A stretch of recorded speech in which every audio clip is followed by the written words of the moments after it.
আমার বয়স 28 বছর, বাবা মা ছোটবেলায় আকিকা করেনি। এখন আমি কি আমার উপার্জিত অর্থ দিয়ে আকিকা করতে পারবো? বিস্তারিত জানতে চাই। এরপরে প্রশ্ন হলো, ফরজ নামাজের পর ইমাম সাহেব মুসল্লির দিকে ফিরে বসবেন নাকি কেবলার দিকেই থাকবে? এটার সুন্নাহ পদ্ধতি কি? এরপর প্রশ্ন হলো, সন্তান জন্মের পর আজান দেওয়ার নিয়ম কি? অর্থাৎ কানের কাছে আজান দিতে হবে নাকি বাড়িতে দিলে হবে? আস্তাগফিরুল্লাহ রাব্বি মিন কুল্লি যামবিন, এই ইস্তিগফার কি হাদিসে এসেছে? এরপরে প্রশ্ন হলো, জানাজা নামাজে সিজদা দেওয়া হয় না কেন? এরপর প্রশ্ন হলো, আমি হারাম সম্পর্ক থেকে অনেক দিন যাবৎ বের হয়েছি, কিন্তু যখন আমার এই হারাম সম্পর্ক ছিল তখন আমি সে মেয়ের থেকে কিছু টাকা নিয়েছি। এখন আমার কি সেই টাকাগুলো তাকে ফেরত দিতে হবে? আর যদি দেওয়াই লাগে এবং সে যদি না নেয় সেক্ষেত্রে কি করা উচিত? গর্ভাবস্থা বিশেষ কোনো আমল আছে কিনা? এরপরে প্রশ্ন হলো, স্ত্রী সহবাস করার পর ফরজ গোসল না করে মুরগি জবাই করা যাবে কিনা? টয়লেটে থাকা অবস্থায় আজানের জবাব দেওয়া যাবে কিনা?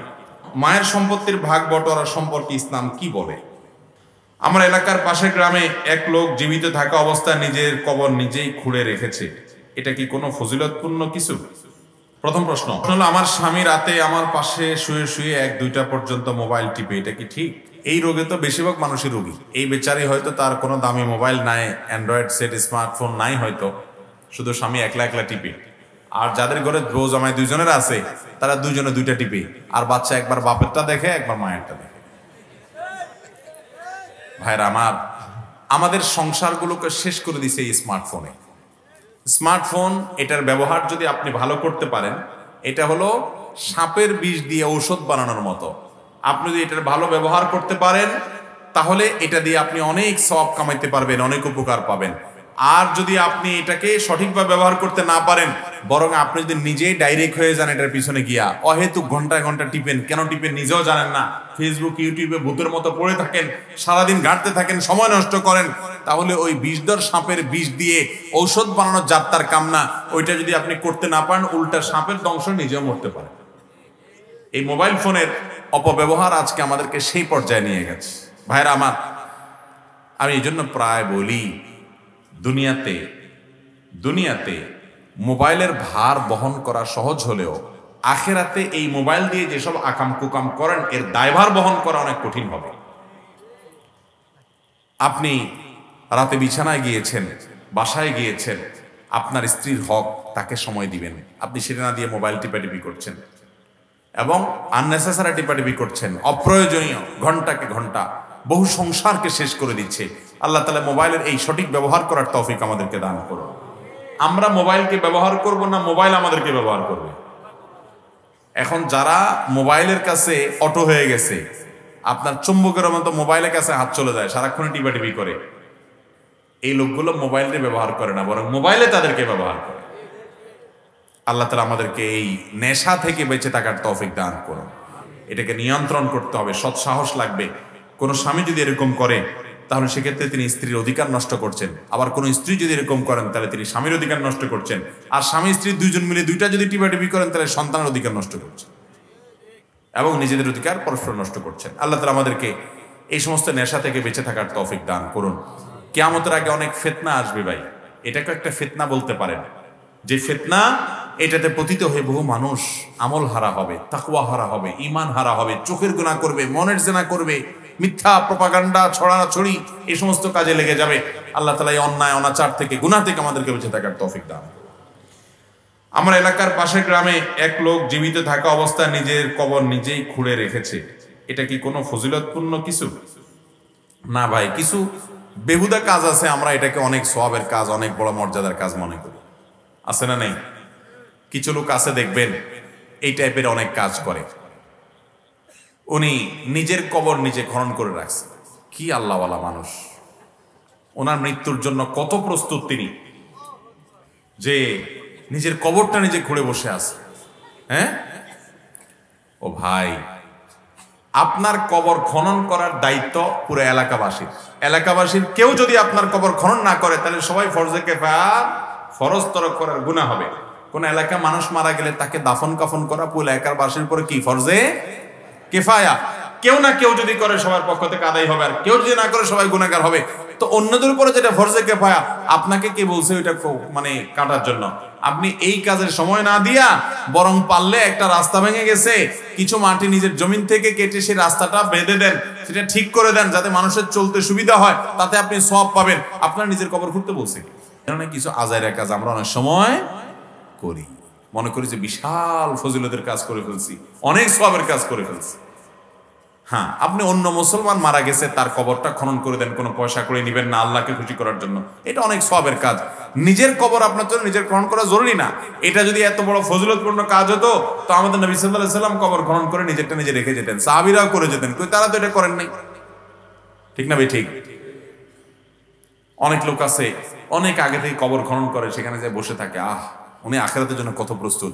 আরে ভাই, মৃত্যুর জন্য প্রস্তুতির অংশ হিসাবে 2 নম্বরে ছেড়ে দেন, চিটারি বাটপারে ছেড়ে দেন, গুনাহ কাজ করা ছেড়ে দেন, হারাম কাজ করা ছেড়ে দেন, হালাল কাজ করেন, নেক কাজ করা শুরু করেন। এটা হলো আখিরাতের প্রস্তুতি। আপনার কবর খনন করা এটা আখিরাতের প্রস্তুতি। আল্লাহ আমাদেরকে বোঝার তৌফিক দান করুন। এরপর প্রশ্ন হলো, মায়ের সম্পত্তির ভাগ বটোয়ারা সম্পর্কে ইসলাম কি বলে? বাবার সম্পদ যেভাবে বন্টন হবে একই পদ্ধতিতে মায়ের সম্পদও বন্টন হবে। বাবার সম্পদে মেয়েরা ছেলেদের অর্ধেক পাবে, মায়ের সম্পদও একইভাবে লিযাকারি মিসলু হাজ্জিল উনসায়াইন। এখানে আমার সেকুলার বন্ধুরা, নাস্তিক বন্ধুরা এসে জজবা উঠে যাবে, কেমন কথা, ইসলাম মেয়েদেরকে বলছে ছেলেদের অর্ধেক দিতে, হ্যাঁ কোরআনে মেয়েদের অধিকার কম দিছে। বাইরে আল্লাহর সাথে পাল্লা ধরলে গোল্লা যাইতে হবে, তোমার সমস্ত কুযুক্তি টিকবে না, তুমি নিজে লজ্জিত হবা। বিয়ে করবে, মোহর দিবে ছেলে না মেয়ে? ছেলে। এরপরে বিয়ে করার পরে বউরে খাওয়ানোর সকল খরচ দায় দায়িত্ব কার উপরে? মেয়ে যদি উপার্জন করেও শরীয়ত অনুযায়ী তার 1 টাকাও সংসারে দায় খরচ করার কর্তব্য। এরপরে মেয়ের বাপের বাড়ি যাবে, মিষ্টির পোটলাটা কিনবে কে? ছেলে। আর মেয়ে সে অন্যের খরচ দেওয়া তো দূরের কথা, তার নিজের খরচও নিজের দেওয়া লাগবে না। বিয়ে হলে স্বামী দিবে, বিয়ে নাই তো বাপ দিবে, বাপ নাই তো ভাই দিবে, কেউ না কেউ দিবে, তার কোনো খরচ সে মোহর থেকে পাবে। তাহলে ছেলের সকল খরচ ছেলের উপরে, তাকে আল্লাহ তাআলা যদি 2 টাকা দেয় আর মেয়ের কোনো খরচ নাই, অন্যেরটা তো পরের কথা, নিজের খরচ আল্লাহ তাআলা তার উপরে রাখেন নাই, সে স্বাধীন, যা খুশি করবে নিজের পয়সা দিয়া হালাল পথে, তাকে আল্লাহ তাআলা ছেলের অর্ধেক, অর্থাৎ ছেলেকে 2 টাকা দিয়ে তারা যদি 1 টাকা দেয় তাহলে তো বরং একটু বেশি দিছে বলা হবে। কিন্তু আল্লাহ বেশি দেন নাই। আল্লাহ তাআলা যাকে যতটুকু দেওয়ার তাকে ততটুকু, সব জায়গায় সমান অধিকার দেওয়া এটা ন্যায্যতা নয়, কোথাও কোথাও ন্যায্য অধিকার দিতে হয়। আপনার ছেলে একটার জ্বর হয়েছে, ছেলের কি হয়েছে? জ্বর হয়েছে, পরে আপনি নাপা খাওয়াইতেছেন, অ্যান্টিবায়োটিক খাওয়াইতেছেন, অনেকদিন জ্বর, ডাক্তার বলছে অ্যান্টিবায়োটিক খাওয়াইতে। এখন আপনার মেয়েটার জ্বর হয় নাই, অসুস্থ, কিন্তু আপনি বলতেছেন না আমি টাকা দিয়ে ওষুধ কিনবো আমার ছেলের জন্য, মেয়েটাও তো আমারই মেয়ে, আমারই সন্তান, তার জন্য আমি টাকা দিয়ে ওষুধ কিনবো না, আমি এই জুলুম করতে পারি না। আপনি অ্যান্টিবায়োটিক আর না পায় না, তারাও খাওয়ায় না। এটা কি ইনসাফ হবে না জুলুম হবে? অতএব সব জায়গায় সমান সমান খুঁজতে হয় না, কোথাও কোথাও ন্যায্যতার জন্য কম বেশি করাটাই বরং কি হয় ন্যায্যতা। ছেলে যেটা 20 বছর বয়স, ওর জন্য জামা কিনছেন যে সাইজের, চিন্তা করছেন ছোটটাও তো আমার ছেলে, আরেকজনের না, অতএব ওর জন্য একই সাইজ জামা কিনবো, ছোট সাইজ জামার দাম কম, ওইটা আমি কেন কিনবো? কিনলেন ওরকম একটা জামা তার জন্য। ইনসাফ হবে না জুলুম হবে? আল্লাহ তাআলা যাকে যা দেয়া দরকার তাকে তা দিয়েছে। তোমার মতো নাস্তিকের পণ্ডিতি করা লাগবে? আমরা আমাদের রবের উপর ঈমান আনছি, আমাদের রব যা বলেছেন ওর চাইতে যৌক্তিক, ওর চাইতে লজিক্যাল, ওর চাইতে প্রয়োজনীয় আর কিছু হতে পারে। অতএব মায়ের সম্পদেও ওই যে হারে বাবার সম্পদে পাবে, একইভাবে ভাই বোনরা বাবার সম্পদের মতোই মায়ের সম্পদেও ভাগ পাবে। টয়লেটে থাকা অবস্থায় আজানের জবাব দেওয়া যাবে কিনা? না, টয়লেটে থাকা অবস্থায় আজানের জবাব দিবেন না, কারণ টয়লেট নোংরা জায়গা, নাপাক জায়গা। নাপাক জায়গায় আল্লাহর নাম উচ্চারণ করা মাকরুহ, অপছন্দনীয়, এটা আল্লাহর শানের খেলাফ যে অপবিত্র জায়গায় আল্লাহর নাম নিবেন, আল্লাহর নাম পবিত্র জায়গা নিবেন। সেজন্য টয়লেটে আজানের জবাব দেওয়া যাবে, মনে মনে জবাব দিতে পারেন, মুখে উচ্চারণ করা ছাড়া। কথা কি বুঝতে পারছি?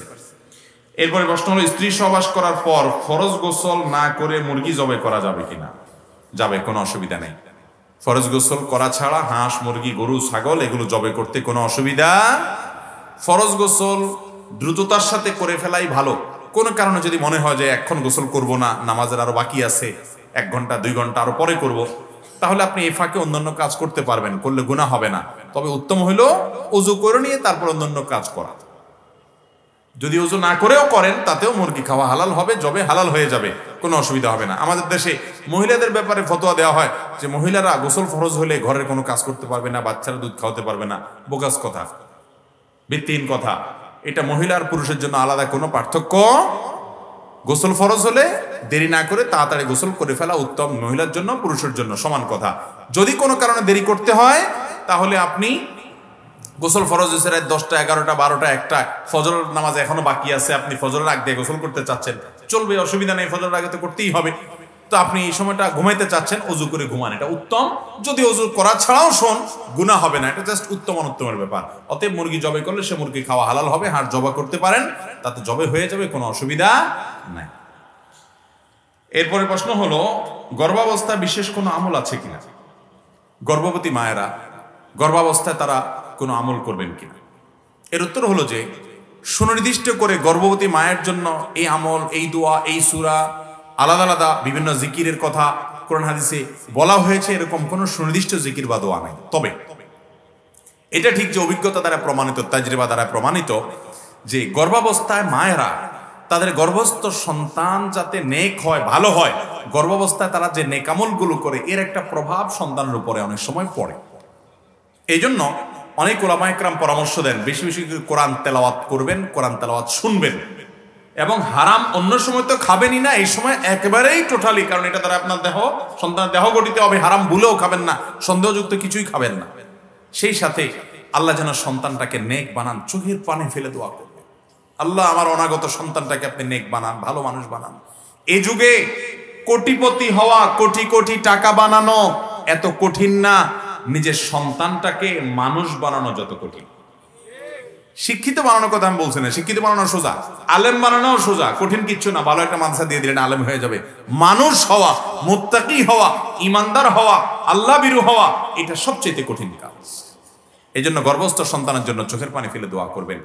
অনেক মেয়েরা এই সময় অসুস্থ থাকেন, টেলিভিশন দেখে, গান শুনে, ফিল্ম দেখে সময় নষ্ট করে। আহা, এর কুপ্রভাব আমরা দেখতেছি, সন্তানরা, ছেলে মেয়েরা আজকাল কি পরিমাণ বখায়াত হয়ে যাচ্ছে।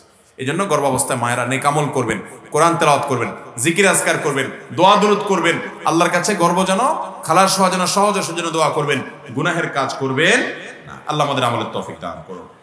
এরপর প্রশ্ন হলো, আমি হারাম সম্পর্ক থেকে অনেক দিন যাবৎ বের হয়েছি, কিন্তু যখন আমার এই হারাম সম্পর্ক ছিল তখন আমি সে মেয়ের থেকে কিছু টাকা নিয়েছি, এখন আমার কি সেই টাকাগুলো তাকে ফেরত দিতে হবে? আর যদি দেওয়াই লাগে এবং সে যদি না নেয় সেক্ষেত্রে কি করা উচিত? আমরা জানি মেয়েরা ছেলেদের থেকে নেয়, কিন্তু এই লোক দেখা যাচ্ছে মেয়ের কাছ থেকে নিছে, ডেঞ্জারাস পাবলিক মনে হচ্ছে। আচ্ছা যাক, আজকাল অবশ্য ওই ছেলেরা মেয়েদের পিছে ঘোরা লাগে না, উল্টা বরং মেয়েরাই ছেলেদের পিছে ঘুরঘুর করে। অনেক, সব ক্ষেত্রে না, অনেক ক্ষেত্রে দেখা যায় অনেক ছেলে নিজের চরিত্র ভালো রাখতে চায়, কিন্তু মেয়েদের অত্যাচারে সে টিকতে পারে না। অনেক ছেলে বলে, হুজুর মেয়েদের জ্বালায় থাকতে পারি না, কিয়ামত কোথায় কত যে নিকটবর্তী চলে আসছে, এবং কিয়ামতের আলামত যে কোন পর্যায়ে গিয়ে পৌঁছাইছে এদিকে তাকালে বোঝা যায় যে একসময় মেয়েদের পটাইতে হইতো ছেলেরা, এখন মেয়েরা ছেলেদেরকে পটানোর জন্য ঘুরে বেড়ায়। এই যে এই প্রশ্ন থেকে সেটা বোঝা যাচ্ছে, তাহলে মেয়ের কাছ থেকে টাকা দান্দা আদায় করবে। আমরা এতদিন জানতাম যে এই যে যেটাকে আপনারা নাম দিয়েছেন প্রেম, যেটা মূলত বুট বাদাম খাওয়ার দান্দা, মেয়েদের বুট বাদাম খাওয়ার দান্দা, চাইনিজ খাওয়ার দান্দা, চটপটি ফুচকা খাওয়ার দান্দা, গিফট নেওয়ার দান্দা, আর পুরুষদের ছেলেদের হলো ফষ্টি নষ্টি করার দান্দা। এটার নাম দিয়েছে কি? প্রেম। যাই হোক, আরে ভাই প্রেম তো হবে বিবাহিত স্বামী স্ত্রীর মধ্যে, ওইটা হলো প্রেম, ওইটা হলো ভালোবাসা। এই 2 নম্বরই যেটা, এটা কখনো ভালোবাসা হতে, এটা খারাপ বাসা। এটা কি বাসা? খারাপ বাসা, এটা ভালোবাসা। এখন যাই হোক, এই বেচারা সেই তার এই হারাম কাজ করতে গিয়ে সে আবার ওই মহিলা হয়তো তারে পড়াইছে কিনা কে জানে, সে তার কাছ থেকে পয়সা নিয়েছে, অথবা যেভাবে হোক সে নিয়েছে পয়সা। এখন কথা হলো, এই পয়সা যদি সেই মহিলা দিয়ে থাকে, তাকে কেন দিছে? যে আমার বিয়ে করবে, সংসার করব, এসব মতলব, এসব ধান্দা ছিল, এই জন্য ইনভেস্ট করছে। টাকা পয়সা দিয়ে তারে বাওয়ে রাখছে, কিন্তু সে শেষ পর্যন্ত করে নাই। কারণ অনেক পোলাপান আছে, আমি তো বলি মেয়েদেরকে যে তোমাদেরকে পোলাপানে ভালোবাসি বলে সব উতরায় দেয়। দুই একটা মুখলেস আছে যে এখলাসের সাথে 2 নম্বরই করে, কিন্তু বেশিরভাগই হলো পিওর 2 নম্বর। বেশিরভাগই তোমাদেরকে ভালোবাসলে জান দিয়ে ফেলায়, মুখ দিয়ে ফেনা তুলে ফেলায়। আবার এদিকে হুজুরের কাছে আইসা মহিলা মাদ্রাসার প্রিন্সিপাল সাহেবরে বলে, হুজুর আমার জন্য একটা পর্দানশীল ভালো দেখে মেয়ে দেখবে। আল্লাহ তাআলা আমাদের মেয়েদেরকে এসব বাটপাটদের বাটপাড়ি থেকে বেঁচে থাকার তৌফিক দান করুন। ছেলেদেরকে আল্লাহ তাআলা হারাম কাজ থেকে বেঁচে থাকার তৌফিক দান করুন। যুবক এবং যুবতী, জীবনে ভালোবাসার সময় আসবে কি আসবে না ইনশাআল্লাহ। আরে সব জমা করে রাখো, সব ভালোবাসা এই বুকে জমা করে রাখো। বৈধ জীবন সঙ্গী সঙ্গিনের পাইলে সব উজাড় করে দিবা। ভালোবাসার সাগরে 2 জন হাবুডুবু খাবা। আর অসময় অজাগায় কুজাগায় ভালোবাসার নামে 2 নম্বরই করে সফট ড্রিঙ্কসের বোতলের মতো ফুস করে খুলে ফেললে জাঁচ টাচ চলে গেছে। এরপরে বোতল যতই লাগাও আর আগের জাঁচ থাকবে। অতএব অসময়ে সমস্ত আকাম কুকাম করে ভালোবাসা কমায় ফেলবা। বিয়ে করার পরে দেখবা না ভালোবাসা আর নাই বুকে, তেমন সব অজাগা নষ্ট করে ফেলছে। আল্লাহ তাআলা যুবক যুবতীদেরকে হেদায়েত দান করুন। হারামে আরাম নাই। এই জন্য ভালোবাসার ট্রেনিং যারা দেয়, আমি সবসময় বলি তোমাদেরকে নাটকে, সিনেমাতে, নোবেলে, উপন্যাসে যারা সারাদিন বলে যে এইভাবে প্রেম করতে হবে, প্রেমকে জয় করতে হবে, প্রেমকে জয় করতে গিয়ে সমাজ থেকে পৃথক হয়ে যেতে হবে, বাপ মার কথা মানা যাবে না, জীবন দিয়ে ফেলতে হবে, এগুলো যারা তোমাদেরকে সারাদিন সবক শিখায়, এদের বিয়ে দেখবা যত আওয়াজ করে হয় তত আওয়াজ করে ভাঙে। এদের বিয়ে হইতে দেরি, ভাঙতে দেরি। চায়না মালও আরো বেশি লাস্টিং করে, এদের বিয়ে তত লাস্টিং। অতএব এই সমস্ত মিথ্যুকদের কথা বিশ্বাস করবা। এরা তোমাদেরকে বলবে প্রেম পবিত্র জিনিস, এটা নাকি জান্নাত থেকে আসছে, স্বর্গ থেকে আসছে, অনেক শয়তানি কথা এরা সাপ্লাই করবে। আল্লাহ তাআলা আমাদের যুবকদেরকে এই হারাম থেকে বেঁচে থাকার জন্য অনেকই মানুষ শক্তি দরকার। এই সময় অন্তত কঠিন, যৌবনের এই সময়টা বড় পাগলামির সময়। আল্লাহ আমাদেরকে পাগলামিগুলো থেকে বেঁচে থাকার তৌফিক দান করুন। পড়াশোনা করেন মনোযোগ দিয়ে, কেরিয়ার গড়েন। যেসব মেয়ের পিছনে গুড়গুড় করে বেড়াচ্ছেন, নিজের পড়াশোনা, নিজের যোগ্যতা, নিজের ইনকাম, নিজের উপার্জন, বাবা মার অনুসরণ, সৎ জীবন যাপন, ভালো মানুষ হওয়া, ইনোসেন্ট মানুষ হওয়া, নিজেকে গড়া, এগুলো চেষ্টা করেন। এগুলো করার পর দেখবেন ওই মেয়ে তো মেয়ে হচ্ছে, কত ওরে চাকরানি রাখে না, এরকম অনেক মেয়ের বাপরা আপনার পিছ পিছ গুড়গুড় করবে। আর অসময় আপনি এই সমস্ত মেয়েদের পিছ পিছ গুড়গুড় করবেন, মেয়ের বাপ দেখবে যে এটা তো স্বর্ণ ছাড়া, কপাল পড়া, ভিটে ছাড়া, ঘর ছাড়া, মাটি ছাড়া, আপনার বাদ দিয়া অন্য আরেকটা ছেলের সাথে বিয়ে দিবে। এরপর বলবেন থাক আমি সারা জীবন বিয়ে করবো না, পড়েই থাকবো। আল্লাহ তাআলা আমাদের যুবকদেরকে সমস্ত পাগলামি থেকে বেঁচে থাকার তৌফিক দান করুন। এগুলো হলো পাগলামি। আল্লাহ যৌবনকাল সম্পর্কে জিজ্ঞাসাবাদ করবেন, যুবক তোমার যৌবনকালে কি করছো, আকাম কুকাম করে আসছো, আল্লাহর কাছে জবাবদিহি করা যাবে না। এই যৌবনকে হারাম কিছু থেকে আমরা পরিচ্ছন্ন রাখার চেষ্টা করবো তো ইনশাআল্লাহ। এখন প্রশ্ন হলো, ওই মহিলার থেকে পটায় মেয়ের কাছ থেকে তুমি টাকা পয়সা নিছো, বেচারে বিয়ে করবে সে আশায় দিছে, তাহলে তুমি এই টাকাটা ফেরত দেওয়া উচিত। এই টাকা তোমাকে ফেরত দিতে, এগুলো সে অনেকটা বিশেষ আশায় তোমাকে দিয়েছে। অথবা নেওয়ার সময় তো কেউ আর এরকম ডাইরেক্ট আল্লাহর রাস্তায় চায় না, বেহায়া যে সেও তো হাওলাতের কথা বলেই চায়।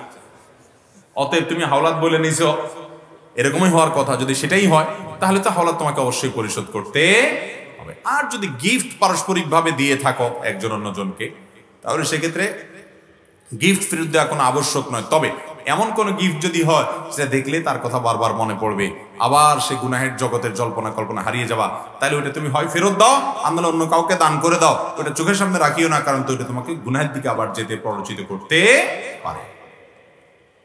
আর নগদ টাকা পয়সা হলে যেটা নিছো এটা আদায় করে দাও, ঠিক আছে না ইনশাআল্লাহ। যুবকরা এই আকাম কুকাম ছেড়ে দিবেন, যারা নিয়ত করছেন হাত তোলেন। তার মানে সবার আগে ছিল। আল্লাহ তাআলা বেঁচে থাকার তৌফিক দান করুন। এরকম যুবক এখন পাওয়া কঠিন, যে যুবকের চরিত্রে কোনো কালিমা লাগে। বাবারা, চাচারা, এই পোলাপান তাড়াতাড়ি বিয়ে দেন। তলে তলে কত হারামে তারা লিপ্ত, বেশিরভাগ যুবকরা আপনারা জানেনও না। আল্লাহ আমাদের যুবকদের তাড়াতাড়ি বিয়ের ব্যবস্থা করে দেখ, যুবতীদের তাড়াতাড়ি বিয়ের ব্যবস্থা করে দেখ, মুরব্বী চাচাদেরকে আল্লাহ তাআলা হেদায়েত দান করুক, মাদের দিলকে আল্লাহ নরম করে দেখ, যুবকদেরকে আল্লাহ কাজ করার তৌফিক দান করুক। 2 নম্বরে ছাড়ার তৌফিক দান করুন। এরপরে প্রশ্ন হলো জানাজা নামাজে সিজদা দেওয়া হয় না কেন? গুরুত্বপূর্ণ প্রশ্ন। জানাজা নামাজ, এটাতে রুকু আছে, সিজদা আছে, তাহলে কেমন নামাজ এটা? রুকুও নাই, সিজদাও নাই, বৈঠকও নাই, শুধু দাঁড়ানো আছে। তো এই প্রশ্নের উত্তর হলো মূলত জানাজা নামাজ এটা কোনো আসল পূর্ণাঙ্গ কোনো নামাজ না। এটা মূলত এটা দোয়ার আয়োজন। এটা কিসের আয়োজন? দোয়ার আয়োজন। সেজন্য সেখানে রুকু সিজদা নেই, বৈঠক নাই, এটা গতানুগতিক নামাজ না। এখানে যে সালাত বলা হয়, নামাজ বলা হয়, নামাজ শব্দ, সালাত শব্দের অর্থ মূলত দোয়া। সালাতুল জানাজা মানে মৃত ব্যক্তির জন্য কি? এটা মূলত তার জন্য দোয়ার আয়োজন, সেজন্য দাঁড়িয়ে তার জন্য দোয়া করা হয়। রুকু সিজদা তো আল্লাহ তাআলার প্রতি কৃতজ্ঞতা নিবেদন। এখানে আল্লাহর প্রতি কৃতজ্ঞতাটা মুখ্য না, মুখ্য হলো মুর্দার জন্য কি করা? ওই দোয়ার প্রয়োজনে আল্লাহর প্রশংসা করি, আমরা সানা পাঠ করি, আল্লাহর প্রশংসা আমরা সেখানে করি, ফাতিহা পাঠ করি, দুরুদ পাঠ করে নবীজির প্রতি দুরুদ, যাতে করে দোয়া কবুল হয়। এটা পুরোটা দোয়া। জানাজা নামাজটা মূলত কি? এটা কোনো গতানুগতিক নামাজ না, যার কারণে সেখানে রুকু সিজদা নাই। আস্তাগফিরুল্লাহ রাব্বি মিন কুল্লি যামবিন, এই ইস্তিগফার কি হাদিসে এসেছে? আস্তাগফিরুল্লাহ রাব্বি মিন কুল্লি যামবিন ওয়া আতুবু ইলাইহি, এরকম এই ইস্তিগফারটার অর্থের মধ্যে খারাপ কিছু নাই, এটা পড়া যাবে। কিন্তু হাদিসে ইস্তিগফারটা এভাবে বর্ণিত হয়েছে বলে আমার জানা নাই কোনো বিশুদ্ধ হাদিসে। তবে বিশুদ্ধ হাদিসে যেটা আছে সেটা হলো আস্তাগফিরুল্লাহ আল্লাযী লা ইলাহা ইল্লা হুয়াল হাইয়ুল কাইয়্যুম ওয়া আতুবু ইলাইহি, এটা হাদিসে বর্ণিত আছে। আরেকটা ইস্তিগফার বর্ণিত আছে যেটা হলো সাইয়্যিদুল ইস্তিগফার, সকল ইস্তিগফারের মধ্যে সেরা ইস্তিগফার। সেটা কি? আল্লাহুম্মা আনতা রাব্বি লা ইলাহা ইল্লা আন্ত, আল্লাহ আপনি আমার রব, আপনি ছাড়া সত্যিকারের কোনো মাবুদ নেই। খালাকতানি, আপনি আমাকে সৃষ্টি করেছেন। ওয়া আনা আবদুকা, আমি আপনার গোলাম। ওয়া আনা আলা আহদিকা ওয়া ওয়া'দিকা মাস্তাতা'তু, আমি আপনার ওয়াদা, আপনার অঙ্গীকারের উপরে যতটুকু পারতেছি আমি চলার চেষ্টা করতেছি। আউযু বিকা মিন শাররি মা সানাতু, আমি যে সমস্ত গুনাহ করে ফেলেছি এর জন্য আপনার কাছে পানাহ চাই। আবুউ লাকা বিনি'মাতিকা আলাইয়া, আপনি আমার উপর অনেক নিয়ামত দিয়েছেন, আমি স্বীকার করি। ও আবুউ লাকা বিযামবি, আমি অনেক গুনাহ করে ফেলেছি সেটাও আমি স্বীকার করি। ফাগফিরলি, অতএব আমাকে মাফ করে দিন। ফাইন্নাহু লা ইয়াগফিরুয যুনুবা ইল্লা আনতা, কারণ আপনি ছাড়া কেউ কোনো গুনাহ মাফ করতে পারে না। দারুণ একটা ইস্তিগফার। এটার অর্থের দিকে তাকালে আপনার মধ্যে আবেগ আসবে। আল্লাহুম্মা আনতা রাব্বি লা ইলাহা ইল্লা আন্ত খালাকতানি ওয়া আনা আবদুকা ওয়া আনা আলা আহদিকা ওয়া ওয়া'দিকা মাস্তাতা'তু আউযু বিকা মিন শাররি মা সানাতু আবুউ লাকা বিনি'মাতিকা আলাইয়া ওয়া আবুউ লাকা বিযামবি ফাগফিরলি ফাইন্নাহু লা ইয়াগফিরুয যুনুবা ইল্লা আন্ত। যদি সকালে কেউ ইস্তিগফার পড়ে, সন্ধ্যায় যদি কেউ ইস্তিগফার পড়ে, সকালে পড়লে সারাদিন, সন্ধ্যা পড়লে সারা রাতের ভিতরে যদি তার মৃত্যু হয়, সে সোজা জান্নাতে যাবে ইনশাআল্লাহ। অতএব ইস্তিগফার করবো তো ইনশাআল্লাহ, দিনে বারবার ইস্তিগফার করবো। আল্লাহ আমাদেরকে তৌফিক দান করুন। আমার বয়স 28 বছর, বাবা মা ছোটবেলায় আকিকা করেনি, এখন আমি কি আমার উপার্জিত অর্থ দিয়ে আকিকা করতে পারবো? বিস্তারিত জানতে চাই। এরকম আছে অনেক ফ্যামিলিতে, বাবা মার তখন সামর্থ্য ছিল না বা তারা বুঝেন নাই, আকিকা করেন নাই। আল্লাহ তাআলা ছেলেকে এখন সামর্থ্য দিয়েছেন, মেয়েকে এখন সামর্থ্য দিয়েছেন, সন্তান বড় হয়েছে, এখন তারা নিজের আকিকা নিজে করতে চাচ্ছেন। পারবেন কিনা? উত্তর হলো পারবেন। নবী করিম সাল্লাল্লাহু আলাইহি সাল্লাম নিজে বয়স হওয়ার পর তিনি তার নিজের আকিকা নিজে সম্পাদন করেছেন, বিভিন্ন হাদিস থেকে প্রমাণিত। যার কারণে যদি আকিকা মূলত বাবার উপরে বর্তায়, বাবা যদি না করে থাকেন, এখন বাবার সামর্থ্য নাই, ছেলেকে আল্লাহ বড় হওয়ার পর সামর্থ্য দিয়েছেন, জানতে পেরেছেন যে বাবা তার আকিকা করতে পারেন নাই, তো তিনি নিজে নিজের আকিকার ব্যবস্থা করলে সেটা জায়েজ হবে এবং হাদিস থেকে সেটি প্রমাণিত। এরপর প্রশ্ন হলো সন্তান জন্মের পর আজান দেওয়ার নিয়ম কি? অর্থাৎ কানের কাছে আজান দিতে হবে নাকি বাড়িতে দিলে হবে? সন্তান জন্মের পর সন্তানের ডান কানে আজান আর বাম কানে একামত দেওয়া মুস্তাহাব। বিভিন্ন হাদিস থেকে এটি প্রমাণিত হয়, আমলযোগ্য। এখন এই আজানটা হবে যে কানে বলেছি, বাড়িতে না, বাহিরে না। এখন বাচ্চার কানে আজান দিবেন মানে কি? মাত্র জন্মগ্রহণ করছে নবজাতক শিশু, এর কানে যদি আজান দেন তো কান ফেটে যাবে। চিৎকার করে আজান না, এর মানে হলো আজান দিবেন কি আজানের বাক্যগুলো শুধু তার কানে শোনাবেন। কেউ একজন কোলে করে ধরে রাখবে, আপনি তার কানের কাছে বলতে কানের কাছে মুখ করে না, যা সে শুনতে পায়, এভাবে আপনি আজানের বাক্যগুলো বলবেন ডান কানে, আবার বাম কানে একামতের বাক্যগুলো বলবেন। এর মাধ্যমে তার আল্লাহর বড়ত্ব এবং একত্ববাদ এটা তার ভিতরে ঢুকে যাবে, শুধু বুঝে না, কিন্তু এর একটা প্রভাব তার মধ্যে পড়বে। আজকাল দেখা যায় সন্তানরা হাসপাতালে হয়, বিভিন্ন জায়গায় হয়, আজান আর দেওয়ার খবর নাই, একামত দেওয়ার খবর নাই, মিষ্টির পোটলা নিয়ে সব ব্যস্ত। এই মোস্তাহাবগুলো চলে যাওয়ার কারণে দেখবেন পোলাপান সব দুষ্ট হচ্ছে, বাঁদর হচ্ছে, নামাজি হচ্ছে না, দিনদার হচ্ছে না, আমলদার হচ্ছে না। আল্লাহ তাআলা আমাদের সন্তানদের নেক সন্তান হিসেবে গড়ে তোলার জন্য এই সুন্নাহ মুস্তাহাবগুলোকে আমল করার তৌফিক দান করুন। এরপরে প্রশ্ন হলো, ফরজ নামাজের পর ইমাম সাহেব মুসল্লির দিকে ফিরে বসবেন নাকি কেবলার দিকেই থাকবে, এটার সুন্নাহ পদ্ধতি কি? দেখুন, বুখারীর একটা বর্ণনা সমর ইবনে জুনদুব রাদিয়াল্লাহু আনহু থেকে বর্ণিত হয়েছে। তিনি বলেছেন যে নবী করিম সাল্লাল্লাহু আলাইহি ওয়াসাল্লাম যে কোনো নামাজ যখন পড়তেন, ইদা সাল্লা সালাতান, নবী সাল্লাল্লাহু আলাইহি ওয়াসাল্লাম যখনই কোনো নামাজ পড়তেন, আকবালা আলাইনা বিওয়াজহিহি, তখন আমাদের দিকে তিনি ফিরে বসতেন প্রত্যেক নামাজের পর। অন্য আরেক বর্ণনায় আছে, নবী এক সাহাবী বলেছেন যে নবী আলাইহিস সালাম নামাজের পর যাতে আমার দিকে ফিরে বসার জন্য যে কোনো নামাজ আমরা নবীজির ডান পাশে পড়ার চেষ্টা করতাম, কারণ তিনি এদিকে ঘুরে বসতেন। এজন্য নামাজের পরে মুসল্লির দিকে ঘুরে বসা নবী সাল্লাল্লাহু আলাইহি ওয়াসাল্লামের একটা সুন্নাহ। এটা আমরা অনেকেই করি না, বা এই সুন্নাহর উপরে আমল অনেক ক্ষেত্রেই নাই। বাবা মায়ের দিকে নেক সুরতে তাকালে কবুল উমরার সওয়াব পাওয়া যায়, হাদিসটি কি সহিহ? না, এরকম কোনো বিশুদ্ধ হাদিস নেই। কিয়ামতের আগে কি সমাজের চোর, বাটপার, সুদখোর, মহাজনদের নেতৃত্ব আমাদের বাধ্য হয়ে মানতে হবে? জানালে উপকৃত হব। ভাইরা আমার, কিয়ামতের প্রায় 150-র কাছাকাছি আলামত আছে। কতগুলো আলামত আছে? সৌদি আরবের একজন আলেম ডক্টর মুহাম্মদ আল আরিফি, তার একটা বই আছে নেহায়াতুল আলম, আশরাতুস সাহাবা কিয়ামতের আলামতের উপরে। এই বইয়ে তিনি কিয়ামতের 141টি আলামতের বিস্তারিত বিবরণ উল্লেখ করেছেন। ওইটাকে আমরা খুব সংক্ষেপ করে একটা পুস্তিকা করেছি, ওখান থেকেই পয়েন্টগুলো নিয়ে আমরা সংক্ষেপ করে একটা পুস্তিকা করেছি কিয়ামতের 141 আলামত নামে। এই 141 আলামতের ভিতরে 10টা হলো আলামতে কুবরা বা বড় আলামত, কিয়ামতের একদম শেষ মুহূর্তে যেটা দেখা যাবে। আর বাকি 131টা কোরআন হাদিস ঘেটে তিনি বাইর করেছেন, এগুলো হলো অনেক আগে থেকে দেখা যাবে। এই আলামতগুলোর মধ্যে এই কিয়ামতের নিদর্শনগুলো, যেগুলো দেখলে বোঝা যাবে কিয়ামত কাছায় গেছে, এগুলোর মধ্যে থেকে একটা আলামত হলো যে নবী করিম সাল্লাল্লাহু আলাইহি ওয়াসাল্লামের ঐতিহাসিক হাদিস আপনারা অনেকেই জানেন। তিনি বলেছেন যে তোমরা একটা সময় আসবে, দেখবে ওয়া আনতালিদাল আমাতু রাব্বাতাহা ওয়া আন তারাল হুফাতাল উরাতাল আলাতা রিআ আশ-শা'i ইয়াতাতাওয়ালুনা ফিল বুনিয়ান।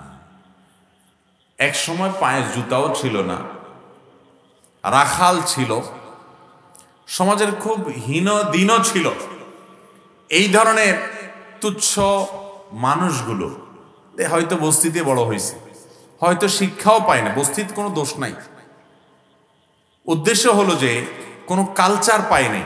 বস্তি থেকে অনেক বিল্ডিং আলার চাইতে ভালো কালচার পায়, সেটা ভিন্ন বিষয়। কিন্তু উদ্দেশ্য হলো যে সাধারণত বাপমার কোনো শিক্ষা দীক্ষায় শিক্ষিত না হয়ে, দীক্ষিত না হয়ে, অমানুষ হয়ে যারা বড় হয়েছে, ছিচকে সন্ত্রাসী হয়েছে, খারাপ দিকে চলে গেছে, সেটা বিল্ডিং থেকেও হতে পারে। এইরকম মানুষগুলো সমাজে যাদের কোনো বেল নাই, ভিত্তি নাই, এরাই সন্ত্রাস করে, চাঁদাবাজি করে, গুম খুন করে, নানা রকম পাওয়ার প্রতিপত্তি দিয়ে এরাই একসময় বিশাল বড় নেতা হয়ে যাবে, এরাই অনেক বড় ক্ষমতার অধিকারী হবে। আর সমাজের শিক্ষিত, সম্ভ্রান্ত, সম্মানিত, সৎ যারা মানুষ আছে তারা এদেরকে সারসার করা লাগে। যারা রাখাল, তাদেরকে রাখালি করতে এক সময় তাদেরকে আল্লাহ তাআলা এমন তৌফিক দিবেন যে এরা বিশাল বড় বড় বিল্ডিং হাঁকাবে। আপনি এখন মধ্যপ্রাচ্যের দিকে যদি তাকান, দেখবেন যে মধ্যপ্রাচ্যের মানুষেরা, আরব আমিরাত, অন্যান্য দেশ দেখবেন, তারা একসময়, বেশি দিন আগের কথা না, তাদের বাপদাদারা ওই সাগরের মাছ ধরে ধরে তারা কোন রকম জীবন চালাইছে, ছাগলের রাখালি করে তাদের জীবন চলছে, কিছুই ছিল না। এখন পৃথিবীর সবচেয়ে বড় বড় বিল্ডিং গুলো সব তাদের। হয়েছে কি হয় নাই? যত সব চোর, বাটপার, দুর্নীতিবাজ, সিসকে সন্ত্রাসী, আপনার কি বলে, আপনার এলাকার পাড়ার মাস্তান, এরাই একসময় নেতাগোতা হয়ে তারা এখন বিশাল কিছু হয়ে যায়, এরপর আপনারা তাদেরকে সারসার করা লাগে। এটা কিয়ামতের আলামত। নবী রাসূলুল্লাহ সাল্লাল্লাহু আলাইহি ওয়াসাল্লাম বলেছেন এটা হবে। সন্তান নিজের মায়ের সাথে এমন আচরণ করবে, মনে হবে যে মা হলো কোনো দাসী আর সে হলো মালিক, এমন আচরণ করবে। আজকাল ঘরে ঘরে সেটা হয়ে গেছে না, যায় না? এরকম চরিত্র আজকাল ঘরে ঘরে হয়েছে না, হয় না? এগুলো কিয়ামতের আলামত। আল্লাহ তাআলা আমাদেরকে কিয়ামতের জন্য প্রস্তুতি গ্রহণ করার তৌফিক দান করুন। কিয়ামতের আলামত জানলে হবে না, শুধু কিয়ামতের জন্য কি করতে হবে? প্রিপারেশন নিতে